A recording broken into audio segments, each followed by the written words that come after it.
ladies and gentlemen, and welcome to the Jack Nichol Show, episode 5. Here we are, 5 episodes down now. So what are we talking about today?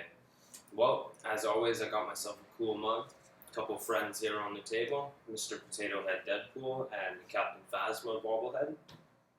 Right on, right on, right on. As always, we got the Todd McFarlane Spider-Man poster, and we got the London bus screen. So let's get on to today's topics. Just yesterday, Transformers 5 giant billboard was seen in Times Square, New York, and it features Optimus Prime looking badass as always and facing off against some Decepticons that almost looks like a three-headed dragon, which makes me think of a character, I can't remember his name, from Cybertron or Armada, who resembled that greatly. There was also a flag with the Decepticon symbol, and it looked really badass. Now, what I couldn't tell yet is if the buildings in the background were buildings that they were on Earth, or if it was some kind of like Cybertronian or like some kind of space intergalactic society kind of architecture. You don't really know. And we won't know until we know what the hell's going on in that movie. I think it's a really cool poster. What I'm worried about is Optimus in number 4 looked way too fake. The CGI on him was way too fake looking for those last. When he turned into the new truck, he wasn't as realistic looking as he was in 1, 2, and 3. That's something I'm worried about with that movie. I'm hoping it doesn't fall to the same flaws as number 4 is. Because, like I said, I like those movies. I just don't. 4 was bad.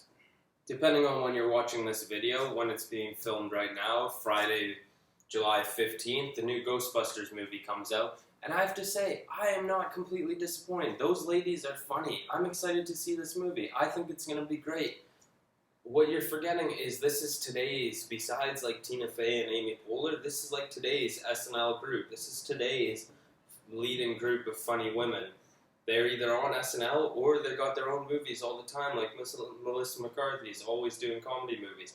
That's why they're all together for this group. And yeah, I've seen the Ghostbusters. Yeah, it's a great movie, but it wasn't, I didn't grow up on it. I never had it as close to heart as other people did, so I'm not like, oh my god, they raped my childhood. Like, people freak out about everything when they do a reboot or a movie or something. I never reacted that way. I think it's going to be cool. And for one thing for sure, people, go see the movie. Give it a chance. It can't be as bad as that Fall Out Boy and Missy Elliott song. That was just awful. And the movie, it can't get much worse than that, so give it a chance, people. The summer. A great time for movies.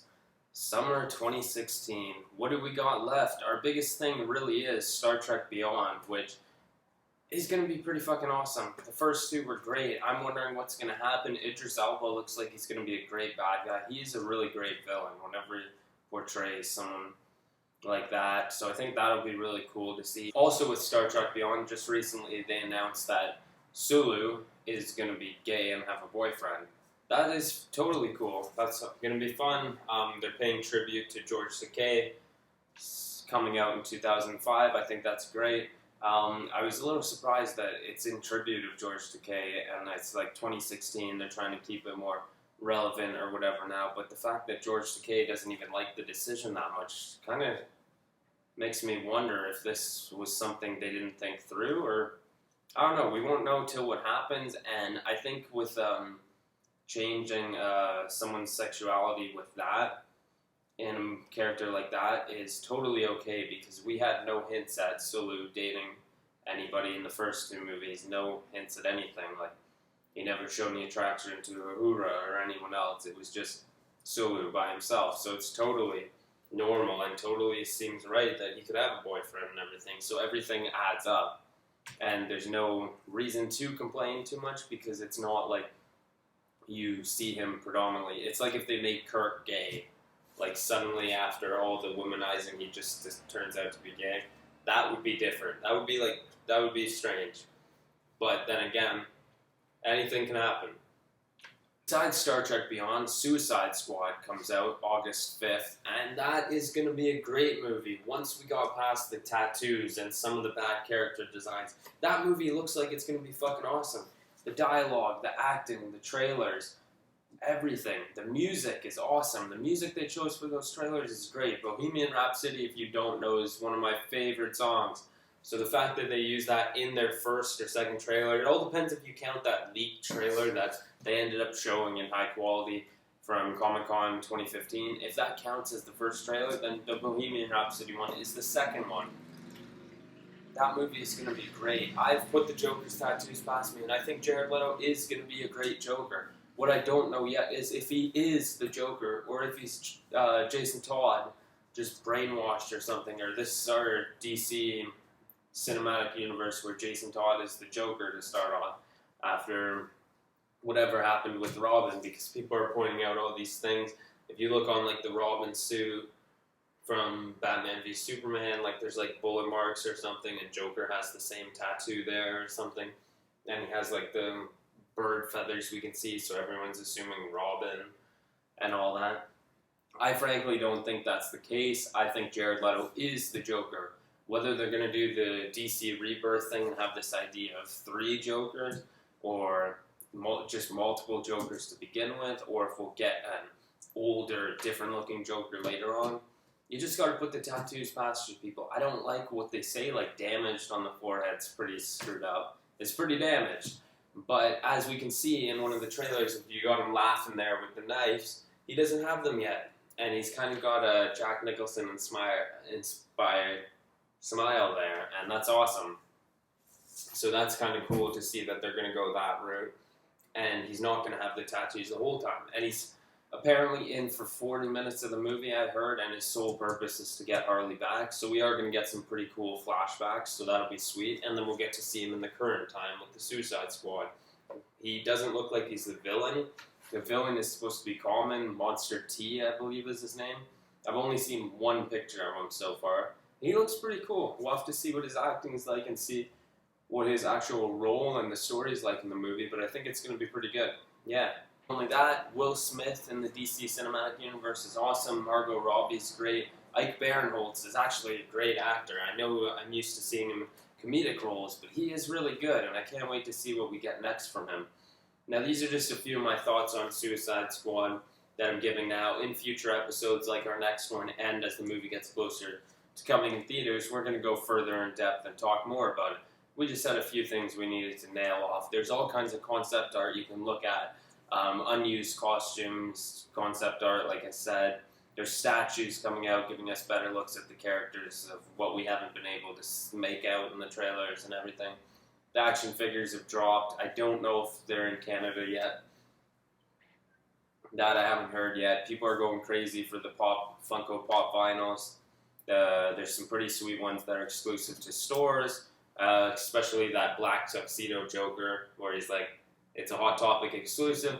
I couldn't find it for like 2 weeks straight. It's all over the market now. They're everywhere. Not really surprised.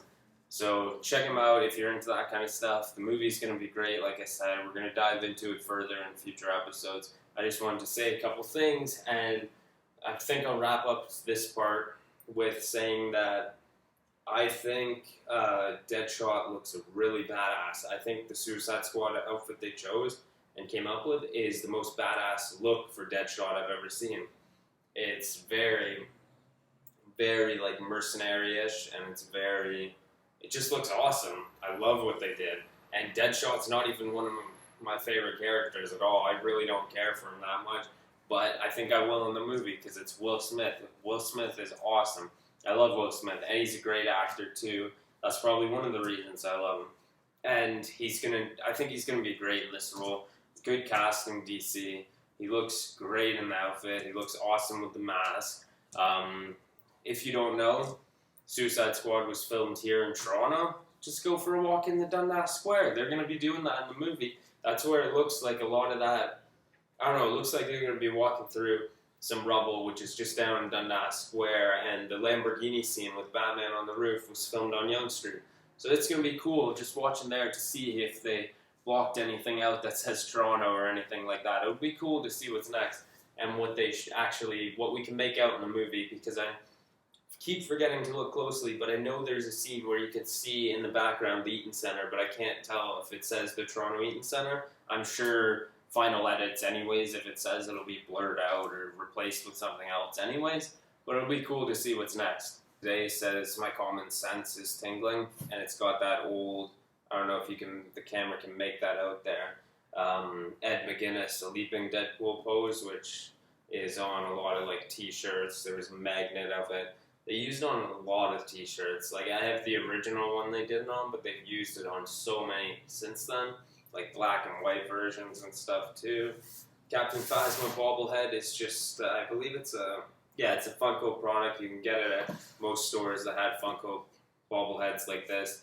Had anything to do with the Force Awakens, you could probably find it there. I picked mine up at my local HMV. You can probably do the same. And Deadpool here, I actually got at EB Games over a year ago, but he actually was a Comic-Con exclusive for 2014. And I think I picked him up for $45, which was probably double what he cost at the original Comic-Con. He's got his swords on the back here, which are actually potato peelers, which is awesome. And his mask comes off. He did come with a face you could put on, but you can't have the face and the mask, so obviously I'm going to choose the mask over his little smiling face that you can put on. And not a lot of people actually got this guy, so I don't know if you noticed, but they're re-releasing it as a Comic-Con exclusive for this year, which totally is because Deadpool's popularity is through the roof. And there's a bunch of Deadpool exclusives at Comic-Con this year, just like every other year. There's probably more this year, though, than ever, which is pretty crazy. There's the Funko Pop with the cowboy hat and the horse stick thing. There's, like, the Secret Wars bauble guys. There's, like, 3 different ones of that. There's, like, a whole set of the monogram keychains. There's quite a few. It's pretty crazy. Will I get any of them? I'll be getting them if they show up at any stores here. I'll probably grab quite a few of them. They're not like my top things. Comic-Con, there's a lot of great exclusives this year though. Like the Raph set, Marvel Legends, with Spider-Man, Enchantress, Abomination, Sandman, Purple Man, and there's one other character. Can't remember who it is right now. But it just looks like a pretty good set, and the box is cool, how they're shaped like they're in the prisons from the Raph and all that. But then again, the box kind of just gets boring. They could have given us like some bases or something that would have looked cool to display them on. It's probably retailing at the Comic-Con for, it's probably like 54, maybe 70, something like that. That's usually the average price, and they sell out super quick. I'm surprised that we're apparently getting them at our Toronto Fan Expo in September. We're apparently getting that exclusive, and we're also getting the Star Wars Black Series exclusive Obi-Wan, so that'll be cool to see. Don't know if I'll get either of them. It all depends on pricing. What else is at the con? There's so many people going to Fan Expo, and it's going to cost so much money that I don't know if I'll pick up those exclusives myself. The Kylo Ren exclusive looks awesome too. He comes with switchable helmeted head, Adam Driver head. He comes with the burned up, disintegrating Darth Vader helmet. He comes with the lightsaber, and he comes with the lightsaber handle, so it can look like the lightsaber's in and everything. And that's really cool. Then it also comes with the First Order flag and a stand for that, and the box is really cool. Very reminiscent of the First Order Stormtrooper from Comic-Con 2015, and what was the other one? And the Boba Fett from San Diego Comic-Con 2013 or 2014? I want to say 2013 was the Boba Fett exclusive with the Carbonite Han. Very reminiscent of the box style. It's very similar, and I think that's going to be cool. Obi-Wan's is a little bit different, but it's still very cool. They've started showing the pictures for the Star Wars Rogue One figures. We're going to talk about Rogue One in our next episode, just a little bit about it, our first thoughts on what we think about it. The figures for it, they've released the main character, the girl. I'll tell you her name in the next episode because I honestly don't remember now, and I probably couldn't pronounce it right. The figure looks alright. The unmasked face looks pretty bad, but with the hood and everything, it looks alright and looks pretty cool. It's kind of got that smuggler vibe, which looks cool, and those are the kind of figures I like having on my displays and everything, so that'll be cool. It showed A New Hope, Princess Leia, very bad head scan, but the rest of it looks alright. Probably won't see myself picking it up. Same with Sabine from Star Wars Rebels with the Mandalorian gear. She looks really good. I don't care for the Rebels show that much with those characters aside from Captain Rex because I loved Captain Rex in the Clone Wars. But she does look really cool. I could see me buying it just for the heck of it because it looks like a really nice figure, and I love Mandalorians, and we've only had a few Mandalorians in the Black Series line so far, so I think that'd be really cool to get. Then just to wrap up this episode, a few things. Comic-Con is very soon, less than 2 weeks away. You're going to be seeing all kinds of cool stuff in the next bit. Star Wars Celebration, I believe, is going on right now. That's showing some of that stuff. You're going to see all kinds of movie stuff. You're going to see all kinds of TV show stuff, comic book stuff, action figure stuff, all kinds of collectibles, everything going on in the geeky world. I'll have news for you when anything big drops on our show. We got all kinds of cool stuff coming up. So next episode, we're talking a little more Suicide Squad, Rogue One, WWE. We got the big upcoming WWE draft this Tuesday, and we got WWE Battleground happening the following Sunday after, which could be cool to see with our new brands split finally. Raw and SmackDown being two different things, so that'll be really cool to see. I'll probably bring up a few more toy news for you guys. So that's what you'll see in the next episode. I'm wrapping this episode up just by saying a couple more little things. Make sure to go see Ghostbusters if you feel like it. Don't let the haters get to you. I think it won't be as bad as everyone's saying. I've seen a couple guys who were pretty critical with it at first say they actually liked it, and they went out and bought all the action figures of them, and I thought, wow, he must have really liked it, because that's a lot of money involved too, so that's pretty sweet. So definitely go check that out. You can still see some good movies that are out there, like Finding Dory, and The Purge 3 was pretty strange and unrealistic, way more unrealistic compared to the first and second, and the acting was downright weird. But still a fun movie. It's a popcorn movie, action-packed, fun one to watch if you want to go see anything like that. Yeah, and the Batman v Superman comes out on DVD and Blu-ray this following Tuesday as well, the 19th. So that'll be pretty sweet. Hoping that Ultimate versions drop here on DVD and Blu-ray. From what I've seen, it's only the Blu-ray 3D releasing the Ultimate Cut, so I'm hoping that's not true. If you have seen the Ultimate Cut version already, it is available on digital. I have not bought the digital yet, so feel free to let me know what you think in the comments below. I'll definitely check it out at some point. I probably will just buy the digital. All depends what the DVD release is, because I'm not going to buy the regular. If I'm going to own a copy of that movie, I want the Ultimate version. So wrapping this episode up, just around 20 minutes. Thank you guys for watching. Thanks for always sticking with all the delays. I'm glad this episode's finally coming to you. Jack out.